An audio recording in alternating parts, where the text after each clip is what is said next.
cut in half. In the early 1980s, police in Germany were called to one of the most disturbing car accidents ever recorded on the country's highways. The crash involved a Porsche 928, a sports car capable of reaching more than 160 miles per hour.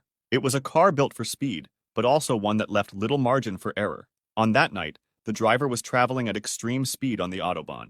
Witnesses later said the Porsche was moving so fast that other vehicles looked almost stationary.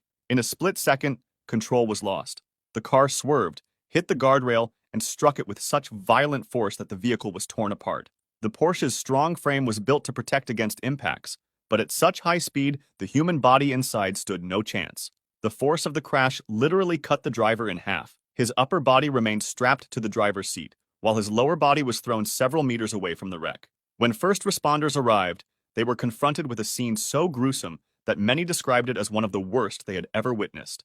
The car itself was shredded, scattered across the road, and what was left of the driver was in two separate places.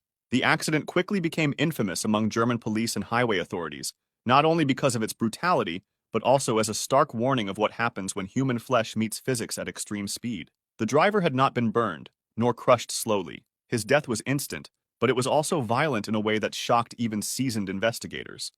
Roger Williamson. On July 29, 1973, the Dutch Grand Prix at Zandvoort was underway.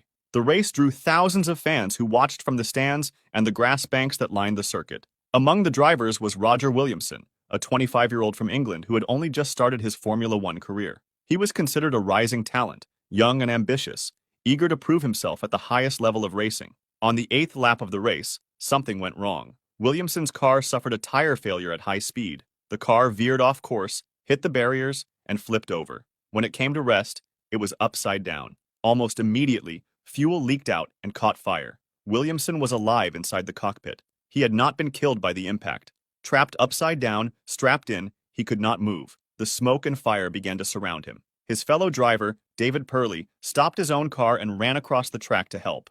Purley tried to push the car upright with his bare hands, but it weighed far too much. Flames spread quickly. Purley shouted for help, but track marshals hesitated.